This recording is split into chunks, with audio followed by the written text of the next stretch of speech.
Psalm 12:2. They speak vanity, every one with his neighbor, with flattering lips, and with a double heart do they speak. Psalm 12:2. Amen. You can be seated.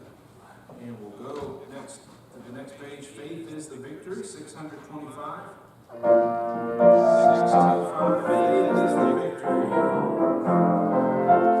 Encamped on the hills of mighty Christian soldiers rise, and rest the battle where the moon shall veil the rosy skies.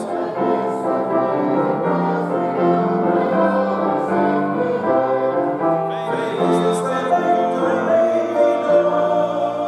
that overcomes the world. Faith is the victory. Faith is the victory. Oh, glorious victory that overcomes the world. His banner over us is the sword of the word of God. We trample on the saints above with shouts of triumph. By faith they like a whirlwind's pass swept over every field. The faith by which they conquered death is still a shining shield. Faith is the victory. Faith is the victory. Oh, glorious victory that overcomes the world. On every hand the foe we find, drawn up in dread array. And onward to the praise, salvation's helmet on, each day the truth of the word around me shall tremble beneath our tread, and echo it shall shout. Faith is the victory, faith is the victory, oh, glorious victory that overcomes. To him that overcomes the foe, my reign shall begin. Before the angels he shall his name confess dead. And on from the hills of Zion our harps will aflame. We will rejoice on the hosts of night in Jesus' holy name. Faith is the victory. Faith is the victory. Oh, glorious victory that overcomes the world. Back a couple pages to hold the fort. 623. 623. Hold the fort. Oh, my comrades, see the signals gleaming in the sky. Reinforcements now appearing, the victory is nigh. Hold the fort, for I am coming. No sin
come at this time with the offering plate if you need to put anything in there. You're not required to. Nobody's going to come twist your arm or watch you. I've been to churches before where they had the little kids take up the offering and they would just stand there at a person until they put them in, and then they would go take it back. The pastor would be like, no, that's not enough. Hey, send them around again. And little kids know how to milk that money. We're not like that. All right, let's pray. Father, we do thank you for this day. I pray that you'll just go before us and help us, Lord, to consider something from your word tonight that we can take with us and apply to our hearts, our mind, change our way of thinking for the better, hopefully. And I pray that you would help me as pastor to do that and to lead and guide to the best of my ability, but leaning on you, Lord, to provide what we need. I pray that you bless our offering and the rest of the service. Be glorified in Jesus' name, I pray.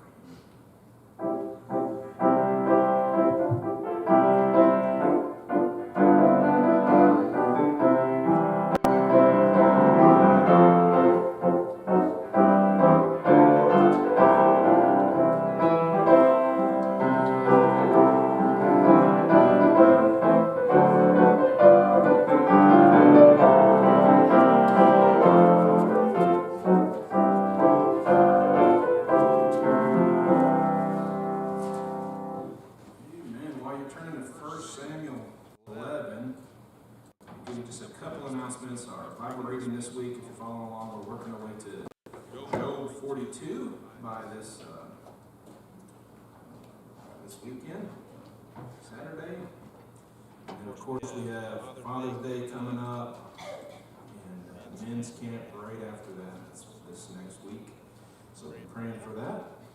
And a couple weeks after that until we get ready for the picnic, and so we're looking forward to that. And just keep that in prayer. A couple missionary letters posted back there as well.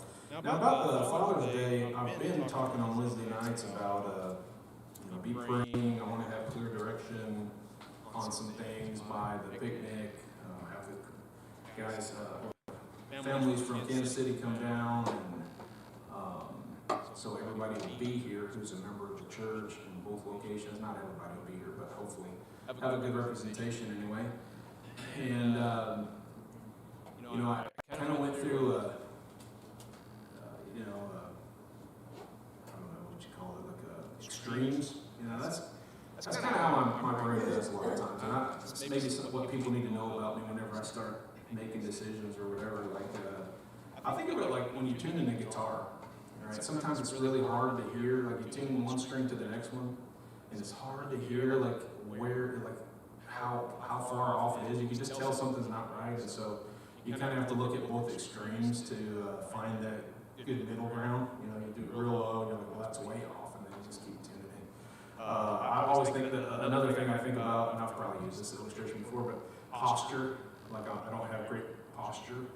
Well, how do you know what your posture is supposed to be? Well, you lean all the way forward until you know that's not right.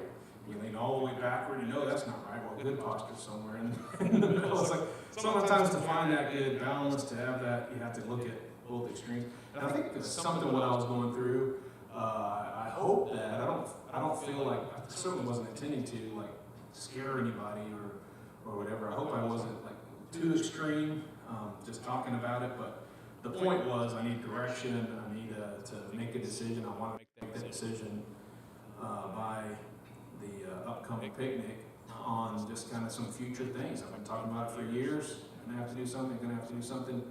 And so everybody praying. I really believe that helped to the Lord give me some direction. And basically, what it came down to is I was making it way too complicated. I think now there's probably going to be major changes along the way, but I had to step back and say, like, well, wait, where have we been focusing? What have we been saying is going to happen? And long story short, I had the guys in Kansas City on Sunday afternoon meet with me, and I told them what was on my mind, and that I'm thinking a little more clearly now, I think, and sat down with Brother Allen and Brother Austin and got some, just picked my brain a little bit, and I was letting them know, and basically, what it comes down to is, Lord willing, we're going to vote for it during the picnic, and we're going to talk about it and lay it down. We've got a few weeks between then and now. If anybody wants to throw a different idea out there, or maybe, protest my decision, whatever. But basically, what it comes down to is Brother Allen, we've already kind of recognized as that next man to be the pastor in Kansas City. And so, I think we just need to go forward with that. I really do. And so what I told him is, between now and around the picnic time next year, so roughly a year from this picnic.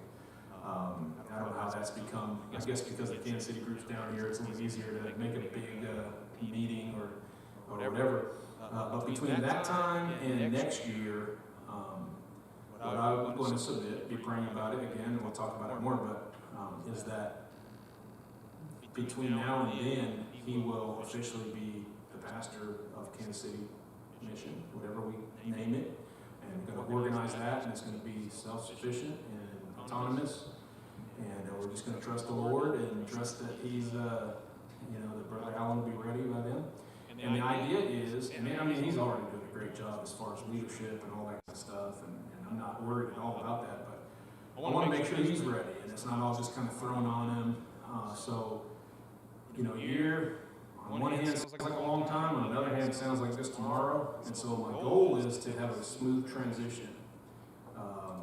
So, Lord willing, instead of looking a year away, Lord willing, we'll look to the end of the year, December, before the new year, where I want to be able to ordain him and have it kind of an official, like everybody knows what's going on, and then the rest of the time should be smooth sailing. So that moves it down to like maybe 6 months before we're really pushing that thing. I believe that that's going to free me up again to focus on what we're doing here and see what God has next. I certainly didn't think 1 year after being the pastor we'd start that work out there, but I'm glad we did. I think it's been great. It's kind of helped us be encouraged and see a lot of excitement and action out there. I think it's well worth it. I think that everybody here is part of the fruit that's been born over there. And so we certainly are happy about that and look forward to what God's going to do next. But I really think that's the big thing. Okay, so it takes a lot of stress off all that I said about here, because I was just thinking like everything's got to change, everything's got to be torn down. Well, let's just keep going the way we're supposed to be going from the beginning, and get back on focus here and see what's next after that. Okay, so what does that have to do? Well, Wednesday, it's become this kind of series. I didn't originally intend to, but it's kind of where the Lord's led me to kind of prepare us for that, since I know it's coming, and we'll make that announcement and talk about that in a few weeks when we have the picnic. And so the messages have been kind of geared towards that in preparation. Like I said, originally I didn't mean to, but they just kind of like were laying out in such a way that I think is helpful for that. And so, Braden loves it when I say and so. It's either and or so. It's not supposed to be and so, but I say it just to make him mad. Just kidding. Tonight's message, this is going to sound kind of funny, but the biblical view of voting. Okay, voting. Obviously, the way we run things, our society, and then the way our church does, businesses do. And really, we're American citizens, so this is our culture.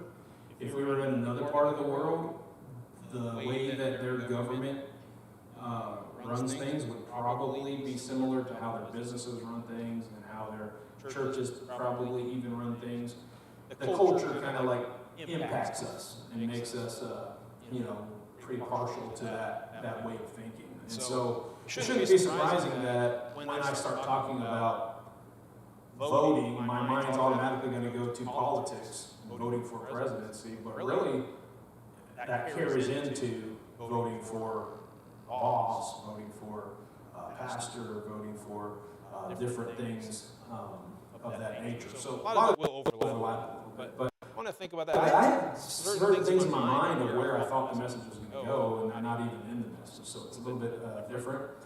We'll be at 1 Samuel 11 to start with. And first, let me just point out that in the Bible, the word voting or vote doesn't ever come up.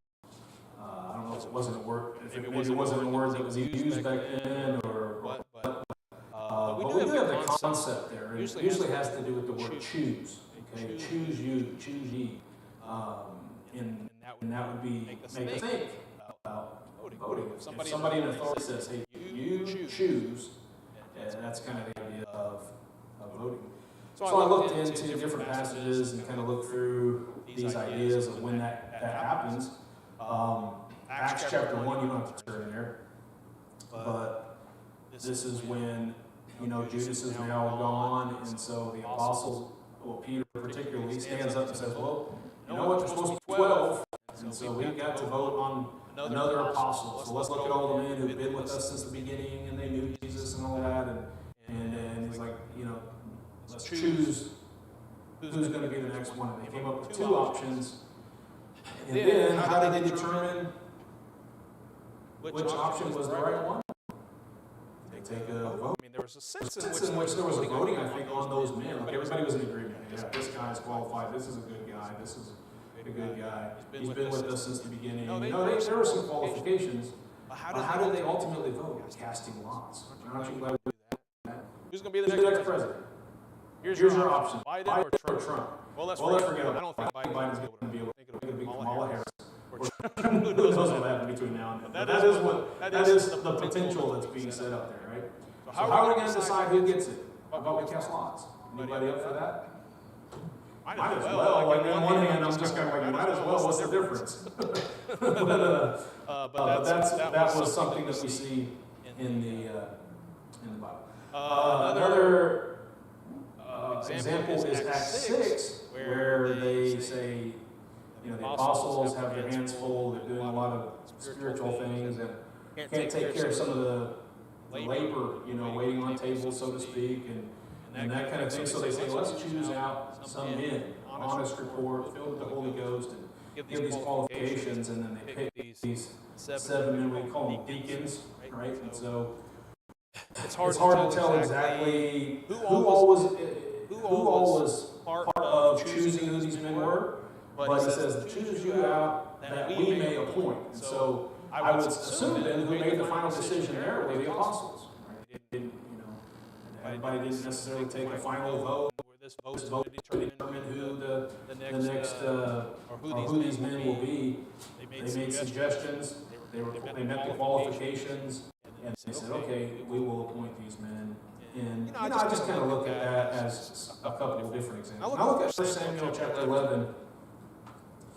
Starting in verse 14. I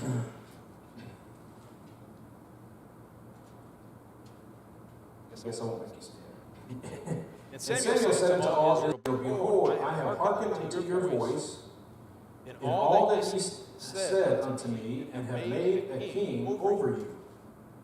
And now, behold, the king walketh before you, and I got mixed up here. Verse 14. Then says Samuel to the people, come and let us go to Gilgal and renew the kingdom there. And all the people went to Gilgal, and there they made Saul king before the Lord in Gilgal. And there they sacrificed sacrifices of peace offerings before the Lord, and there Saul and all the men of Israel rejoiced greatly. Okay, now chapter 12. And Samuel said unto Israel, behold, I have hearkened unto your voice, and all that ye said unto me, and have made a king over you. And now, behold, the king walketh before you, and I am old and gray-headed, and behold, my sons are with you, and I have walked before you from my childhood unto this day. Behold, here I am, witness against me before the Lord and before his anointed. Whose ox have I taken, or whose ass have I taken, or whom have I defrauded? Whom have I oppressed? And he basically gets personal with them, and he's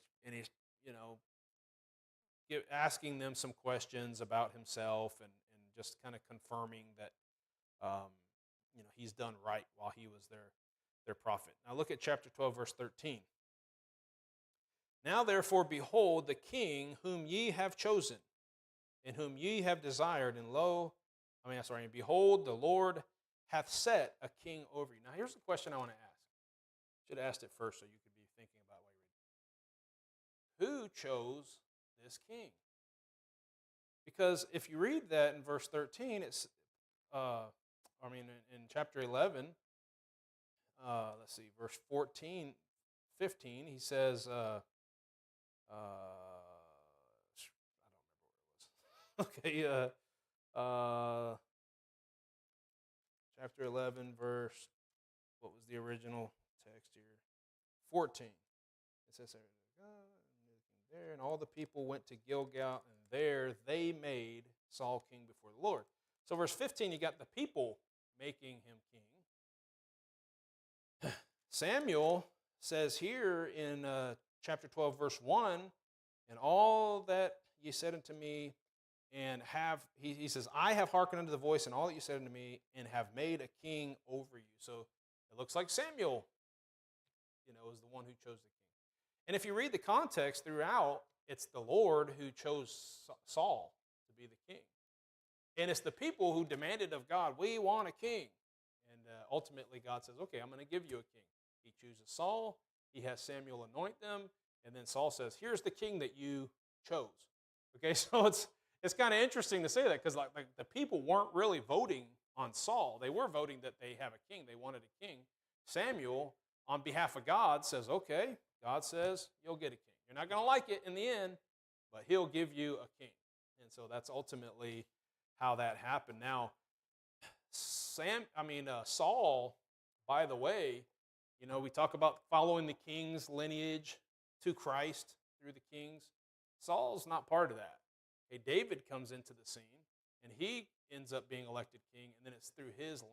Okay, now the tribe of Judah, and then you can follow that line all out. But this king that God chose for them, that wasn't one of God's ordained people, if you will, from the tribe of Judah.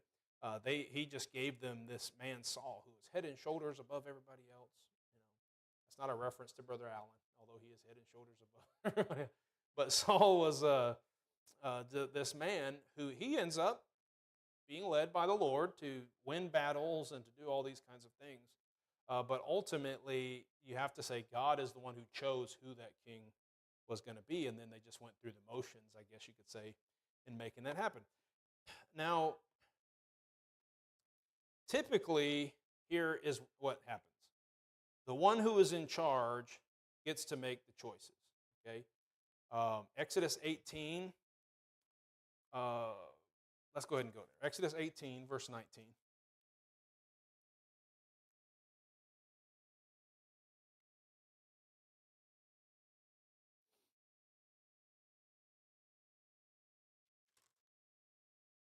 Hearken now unto my voice. I will give thee counsel, and God shall be with thee. Be thou for the people to Godward, that thou mayest bring the causes unto God. And thou shalt teach them ordinances and laws, and shalt show them the way therein they must walk, and the work which they must do. Moreover, thou shalt provide out of all the people men such as fear God, men of truth, hating covetousness, and place such over them to be rulers of thousands, and rulers of hundreds, rulers of fifties, and rulers of 10. And let them judge the people at all seasons, and it shall be that every great matter they shall bring unto thee, but every small matter they shall judge.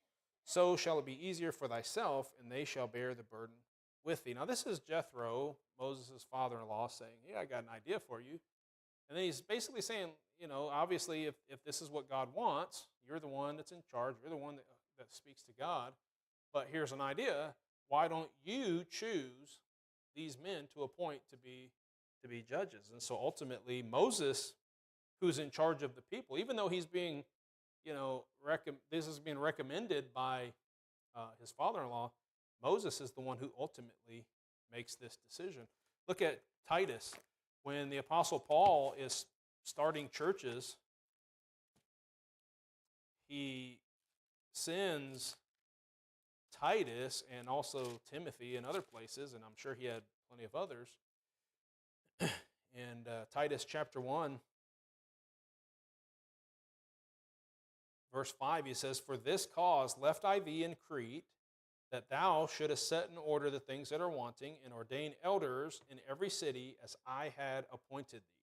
And then he gives all the qualifications of a pastor and deacon. Now, we tend to use that, and let me just clarify in case you're wondering. Like, I'm not. This has nothing to do with me bullying people. Like, I didn't push my way in to be pastor. I'm not pushing my way for the next pastor to come in here. That's not my motive at all. I'm just showing you from a biblical perspective that, quite honestly, this concept just is kind of foreign to the Bible. Of, well, you know what, we'll pick who's going to be on the ballot. But actually, that's not even how it happens. Usually, it is, if you look at the typical situation where there's a vote, and I'll talk about our political, uh, you know, leaders in a minute.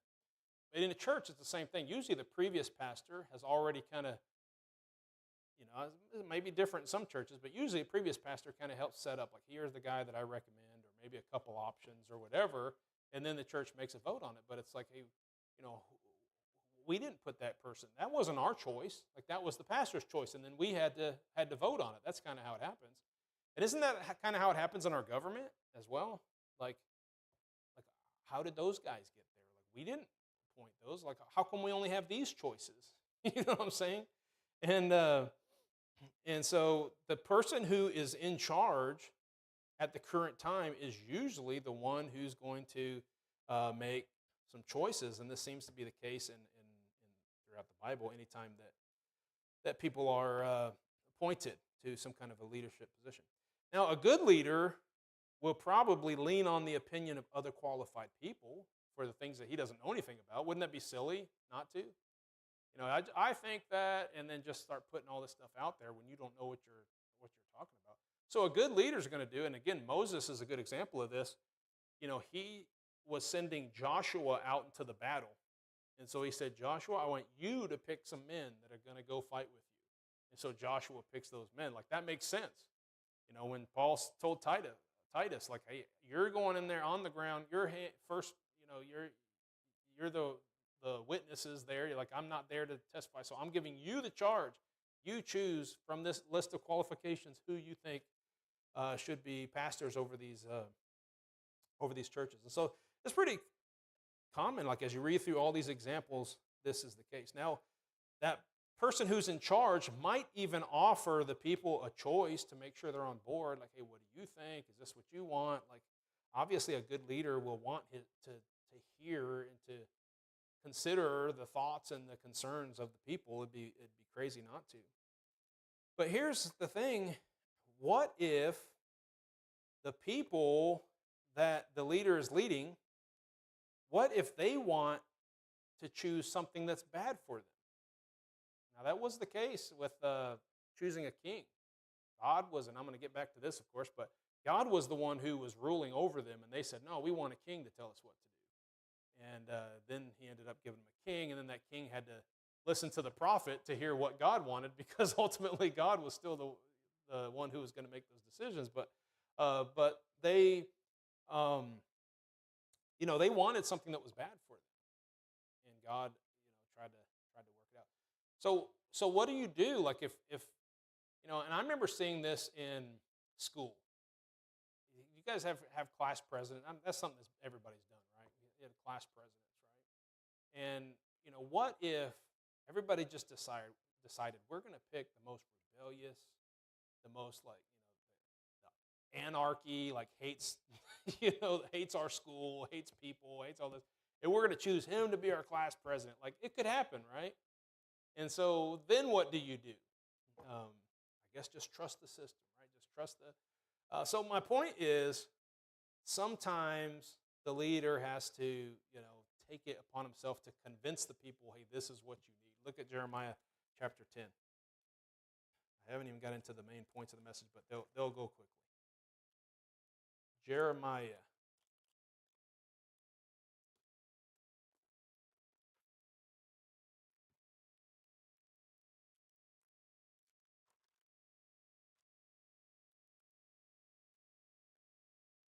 chapter 10, verse 23. O Lord, I know that the way of man is not in himself. It is not in man that walketh to direct his steps. Okay? He's like, no, God, I understand that. If left up to men, they're going to mess it up. And Jeremiah, speaking as a man, no doubt is saying, like, if left up to me, I'm going to mess it up. Ultimately, we're going to have to trust God. Look at chapter 17, Jeremiah 17. You're familiar with this passage. The heart is deceitful above all things and desperately wicked. Who can know it? And so, like, if we just trust our heart, or if the leader says, hey, you know what, just trust your heart, and you decide what's going to be next, that would be a dangerous thing. And once again, I'm not trying to bully you because of the fact that what's going on during this upcoming vote is probably going to be Brother Allen, and there's I think he's the man, and he's done a good job, but there's really not another man at this point that anybody could probably offer and say, like, well, what about him? What about him? And there's removed enough from this work that I don't think here anybody's like feels like they would have a say in that. So the message isn't to bully you. I'm just wanting you to take a biblical look at this concept of voting, of bullying. I started to say bullying. I don't know, this biblical concept of voting, and apply it to all areas where voting is involved. And look, I appreciate that our country is based on freedom. I appreciate that we do have a say. We certainly don't want some wicked dictator to get in and just control us and do whatever we want. But here's the bottom line. As Christians, if a bad guy gets in and says, we're going to do all these things that are against God, you know what Christians are going to do? Disobey those. We're going to keep worshiping God and serving God anyway, because we got to obey God rather than man. And so at the end of the day, we're looking for God's choice and God's opinions more than voting what we think we need and what we think is best. That should be the case. Because who do we vote for? Let's think about our president, our elections for president. Who do we vote for? For Christians? Well, everybody says that they're Christian. I mean, I remember Bill Clinton was a Christian. Hillary Clinton was a Christian. Barack Obama, it depends who he's talking to. He's a Christian or he's a Muslim, like it depending on who he's talking to. Trump's a Christian. You name it. Like, they're all Christians. You keep going back. I'm sure there are people in the line that don't claim to be Christians, but for the most part, when you're dealing with 60% of the nation being Christians, whether it's Catholic or Protestant, you're going to have presidential leaders that are going to be Christian, and probably not going to claim to be Catholic or Protestant. They're probably going to be like, well, I go either way. I'm all for holding hands because that's what politicians do. So who are we going to vote for? Well, I'm just going to vote for the man who's a Christian. Okay, because they couldn't lie to you. Okay, well, I'm just going to vote for the one who's a Republican conservative. That was funny, but you followed on their track record, and they used to be Democrats, and now they're Republicans because it's convenient or because they couldn't get the election on the Democrat side, and so now they're all I'm getting at is that we don't know what they really stand for. And we don't even know how they got there to begin with. Okay, because the people who usually run things, okay, and I think I'm getting ahead of myself, but that's okay. Here's who is always going to be in charge, okay? The smartest, the richest, and the most powerful. They will always be in charge. And usually the richest is the smartest and most powerful. That's just how it works. They know how to get the wealth and all that kind of stuff, right? Now, that's superficial. Obviously, a Christian is not looking for riches, hopefully. They shouldn't be. The love of money is the root of all evil, and so therefore, he that looks to gain riches is not wise. And we don't want to we're not craving power, right? We want to be servants. We want to help. We want to love people, and we want to be a servant, right? If you got a real Christian heart. So this is why I have a hard time finding good, genuine people wanting to be in politics. Now, I'm not saying they're not. I have friends who are Christians who are interested in politics and trying to get involved in politics, and I think their heart's in the right place. But they also got a humongous fight ahead of them for sure, because behind the scenes, you know who's going to be running things: the people that have the money, the people that have the power, the people who have the connections, and the people that are really smart. And a smart, evil person is a very dangerous thing, okay? Because they're smart and they're evil, and they know how to manipulate, and they know how to lie, and they know how to do all these things, okay? So, so who do we vote for? Well, I'm just going to vote for my party. This is what I do. At one point, I changed to look. I'm not telling anyone how to vote. Okay, I don't know. I don't want to lose our tax exempt status. I don't even know that this would be in danger of that. But at one point, I said, "Well, I'm not a Republican. I'm not a Democrat. I'm changing to not independent. But what's it called? Unaffiliated. Thank you. I'm just going to be unaffiliated." Then I realized, like, well, then when it comes down to actually election day, like I'm still stuck voting between people that I didn't even have any say on, you know. And so it seemed to make sense, like on paper, like, okay, then I have to join a party that aligns with me. Okay, like welcome to adulthood. I finally figured it out. Okay, so I'm like, all right, I'm a Republican because that lines up with my views. And so I go, I go vote, and then I realize, isn't it ironic that the whole world is split? I mean, not the whole world, but the whole United States is pretty much split in half. It's not. It's like it's because you got a certain party that remains like a third party, but that third party never gets in. But you know what I mean? Ultimately, Democrat, Republicans, like 50-50. It's pretty close. They're like 40, 45, 44, and then this one will go up to 46, and then 45, and it's just like almost always split down the middle. Why the elections are so close, and why you got to get out there and vote, and why you got to make a difference. Doesn't it seem ironic that, oh, it's just split right down the middle, you know?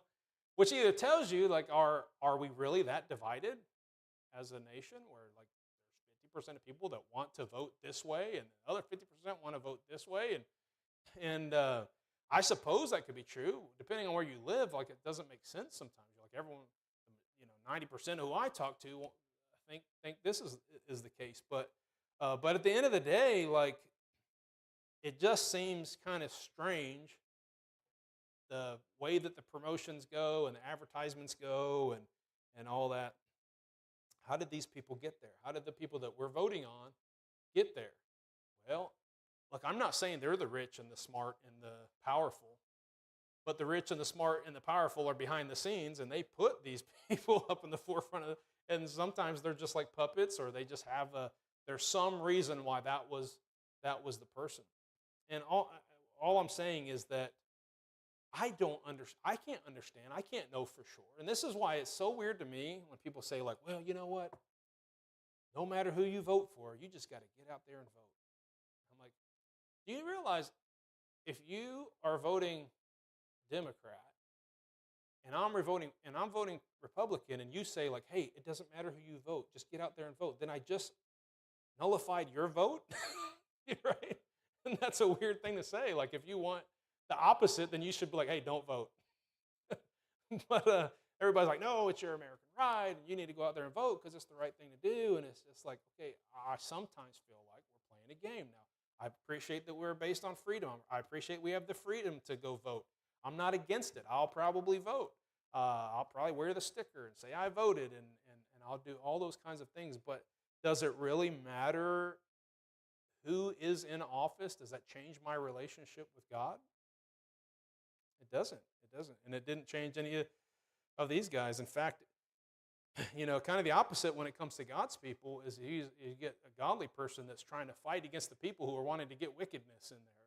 It seems kind of like the opposite sometimes in politics, where the church is looking at it saying, like, hey, we're good people trying to get good things, and the political leaders are trying to get bad things in there. But ultimately, it is going to have to be God who we look to for our answers. And I don't mean this as to be discouraging and just be like this defeatist, like, it's going to happen, we're going to. I'm just saying that what we need to do as Christians is be in tune with God and His people and what He wants us to do, because we certainly don't see this example in the Bible that just let the people decide what they want to do. Like, what it's their pursuit of happiness. If they want to be happy, let them vote whether or not we should have abortions. Let them vote whether or not we should have LGBT Pride Month. Let them vote whether we should be able to let men dress up like women and run in the Olympics. Let them vote. Like, see what I'm saying? Like, from my point of view, it's like, no, don't let them vote. Just don't do it. But I understand freedom, and I'm thankful for freedom. Don't get me wrong. I'm just saying it's hard to have this conversation as a Christian when we live in a wicked society, and there's a system of the world that it doesn't quite line up with us. Let me really quickly give you these points, okay? So here's a couple things to consider about voting. And I'm not telling anybody not to vote. By all means, go vote, do what you think to be the best, but at the end of the day, don't get mad or upset if something doesn't happen that way. It shouldn't change you, because ultimately you should say, well, God, whatever you want, make it happen. All right, here's some things about voting, though. Number one, we typically don't have a say in our choices, okay? And here's the thing. Let's say you want A, okay? And somebody's going to tell you, well, no, A is not an option. You can choose B or C. And then you choose B. And then you're like, aren't you so glad that I had the freedom to choose B? Wait, but you really wanted A. So you didn't really have the choice anyway. Somebody gave you the choice and said, like, now enjoy your freedom and choose whatever I am going to tell you to choose from, okay? So oftentimes this is the case. We don't really have a choice who we vote for. Look at 1 Timothy chapter 6. 1 Timothy chapter 6. Look at verse 9. Oh, I already talked about this, actually. This isn't what I needed. Let's see here. Well, let's go ahead and do it anyway. But they that will be rich fall into temptation and a snare, and into many foolish and hurtful lusts, which drown men in destruction and perdition. For the love of money is the root of all evil, which, while some coveted after, they have erred from the faith and pierced themselves through with many sorrows. And again, to me, this is why, like, how could a Christian, how could a Christian fit the bill to be that leader, whenever the one who's going to lead is going to be the smartest one? Well, there's a lot of Christians that are smart, but they're also going to be the most powerful and the richest. Well, hold that. Now we're talking about wicked smart people who are getting the power and getting the riches, and so that they can get into. And this is why I like the idea of, some people have this attitude like it's almost like anarchy. Like, government just needs to stay out of our business, and we just need to get rid of the police, and we just need to defund them, and we just need to do this. And it's like this anarchy idea. And I'm like, it's like, do you realize that if you just eliminate any kind of authority, who's going to step up into that position? It's not good people. Bad people are going to see their opportunity. You don't see a good dictator. It's just never that way. It's always a bad dictator, right? And so, this is also why, by the way, when I talk about the most powerful and the smartest and well, let me just move on this point because we're running out of time. Okay, second point is this. We typically don't vote for someone. We vote against someone. Now, you all know that that's true. And last election, I remember everybody saying, like, hey, if you don't vote for Trump, you're voting for Biden. And I'm like, that's dumb. No, I'm not voting for Biden. But if you don't vote for Trump, you're voting for Biden. And then, if you look at any campaign ad, and everybody falls into it, like both sides do it, the whole ad is based off of how terrible the other person is. It's like I can distract you from my faults by pointing out the other man's faults so that you won't vote for him, and then you'll have to elect me because, well, at least I'm not as bad as that person.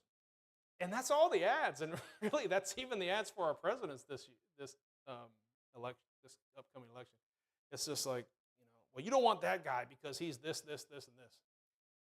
You're essentially saying, like, I know I'm not much either, but at least I'm not as bad as that guy. And so, the phrase that always gets tossed around is like, well, you're voting for the lesser of two evils. Well, that's a terrible situation to be in. I should be able to vote who I think should be in there. And so typically we don't vote for someone, we vote against them. Look at Matthew 27. This is the only place I can really think of where there's a clear vote of the people. And the king steps back, whatever you choose, you get. And I'm just going to step back and let you make that decision, okay? Matthew 27.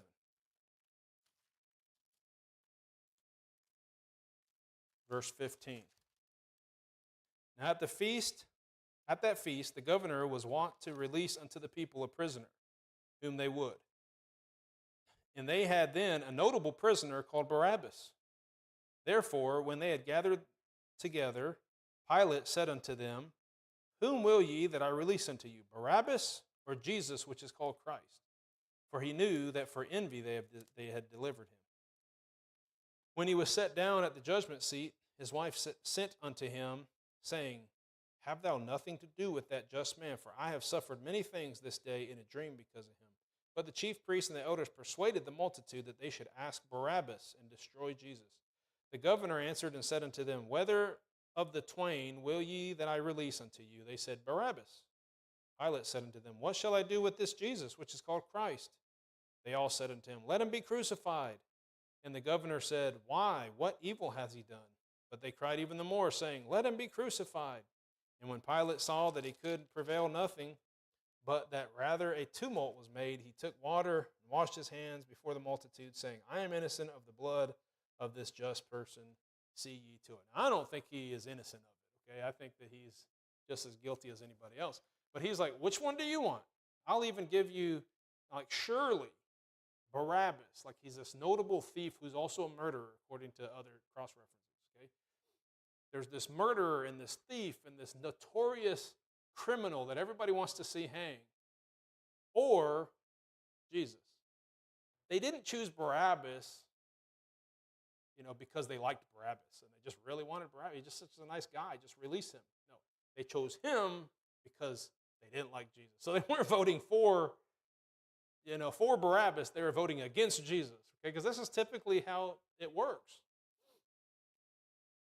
And so number one was we typically don't have a say in our choices, which if you think about that, go back to number one here, it's kind of like they're giving you a false sense of freedom.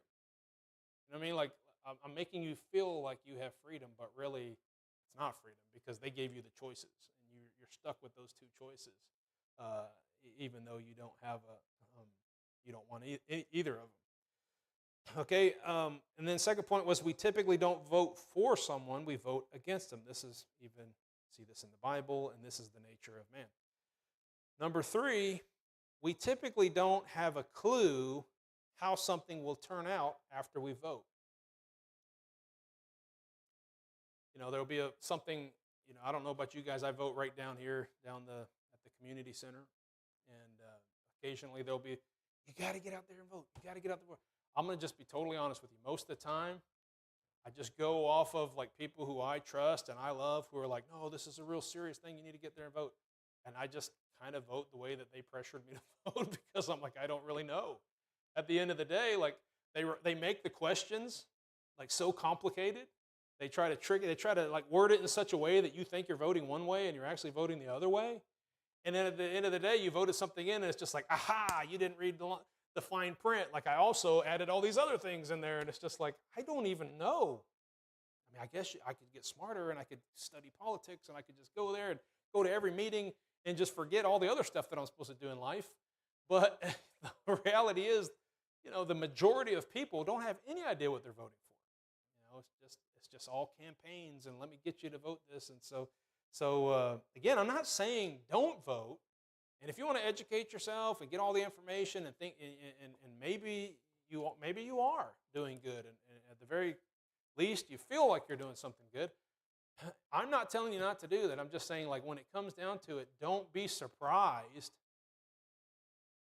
if you feel like, man, my vote really didn't make a difference, or I got the person that I voted for is in office and now he's doing some terrible things, or because we live in a sin-cursed world. And it's inevitable that our leaders are going to be corrupt. There's going to be bad things happen.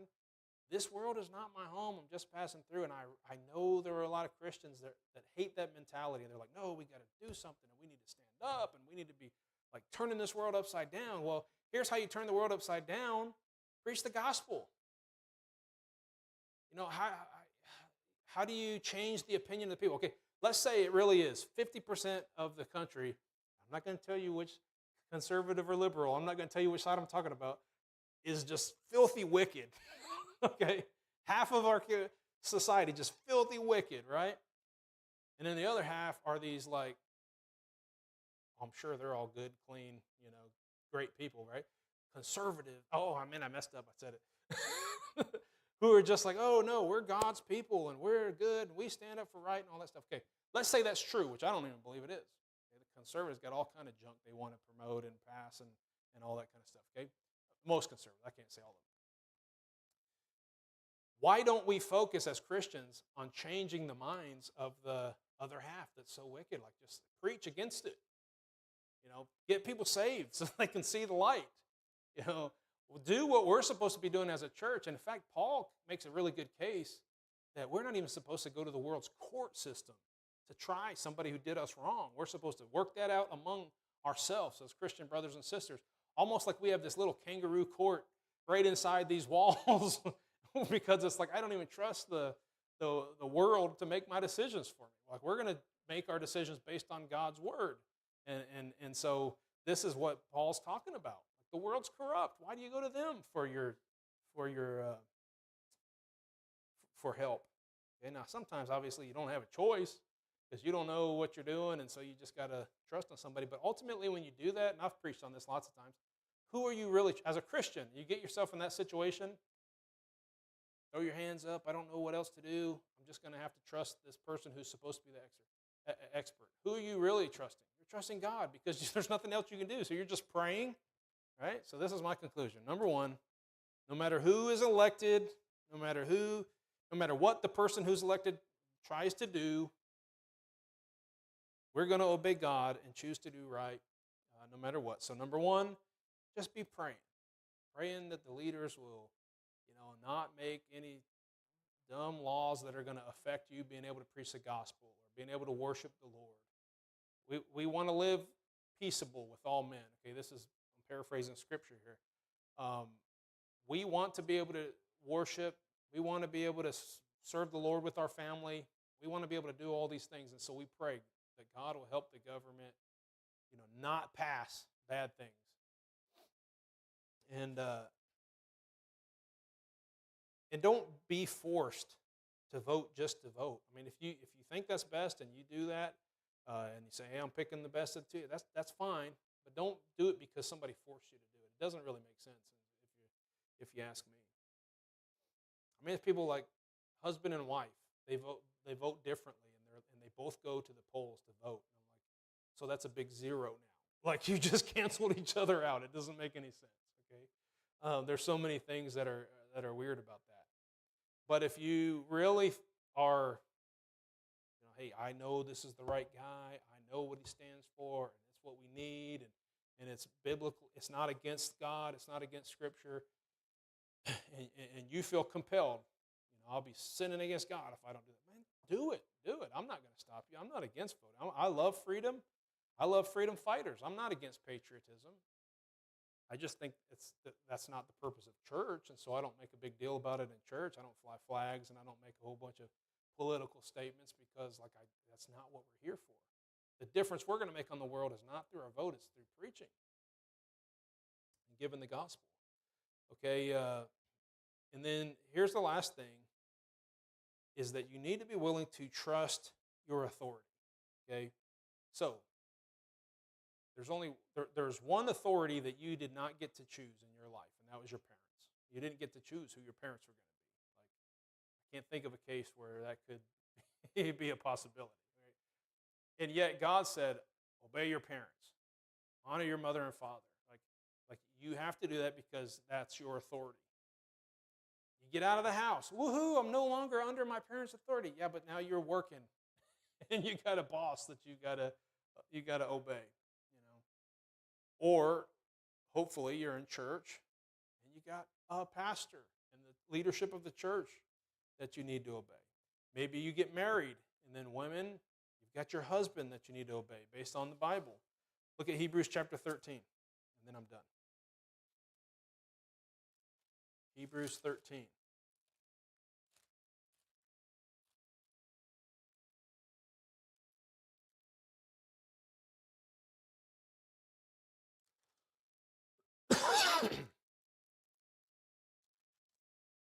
In verse 17. Obey them that have the rule over you, and submit yourselves, for they watch for your souls, as they that must give account, that they might do it with joy and not with grief, for that is unprofitable for you. And so, those who are your authority, and when it comes to Christians, the only authority that matters is our godly authority, right? So, if your father is a Christian and he's got the authority and he's leading you to serve the Lord, or maybe it's your mother, maybe you don't have a father around or whatever, but they're trying to lead you in the right direction to serve the Lord. Just submit to them. Submit your authority. They say, like, well, here's what's best for your life. And you're like, no, I think it's this over that. And you're just fighting them on it. Well, can I get a vote? Like that's the mentality. Like, just trust your authority that's there trying to bring you to God. Because going all the way back to the beginning of this, ultimately, the people said, no, we want to be like the rest of the world. And we want to have a king. And God's like, why don't you just want to listen to me and do it my way? No, we want to have a king. Okay, well, you can have a king, but if you don't do it my way, you're still going to get in trouble. So therefore, you better listen to the prophet. That's just how our human nature. We want to be like everybody else. We want to have it our way. We want to have the sense that we get to make our own choices and all this kind of stuff. But fighting against authority, the godly authority that He's put in your life, it's not going to end up well. Okay, and this is what Samuel warned them. God said, "Hey, when they get a king, I'm going to let them have a king. But when they get it, these are the things that are going to happen. He's going to make them do this. He's going to tax them like crazy. The gas prices are going to go up." Like he didn't say that, but you can get the idea. Like all these things are going to happen when you put a king over you. And we know this as Christians. The only time we're going to have a perfect king is when the Lord comes back, rules and reigns on this earth for 1,000 years, and we're going to be like, this is what life could have been like if we would have just listened to God from the very beginning, because we will be listening to God. He'll be in charge. Let's pray. Father, thank you for your word. I do thank you that we live in a country that for the most part we have freedoms, particularly when it comes to worshiping the Lord, and freedoms of speech to go out and say things, and even when people don't like it, they could call the police on us or whatever. We've proven time and time again that the police come to the opinion that there's really nothing they can do about it because we have that freedom and that liberty to do that. And so we do thank you for that. I pray you continue to grant that. But we understand that you're the one that grants that, not our political leaders of the world. Nobody in government grants that. You grant it. And so we beseech you, Lord. We ask you to protect your people.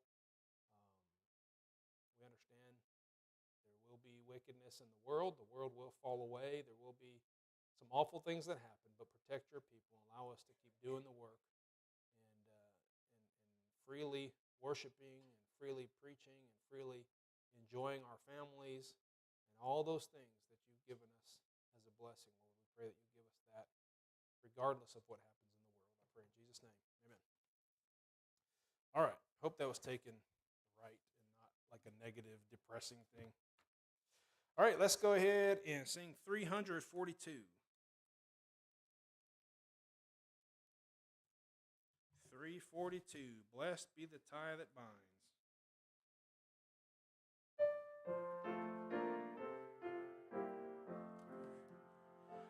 Blessed be the tie that binds our hearts in Christian love, the fellowship of kindred minds is like to that above.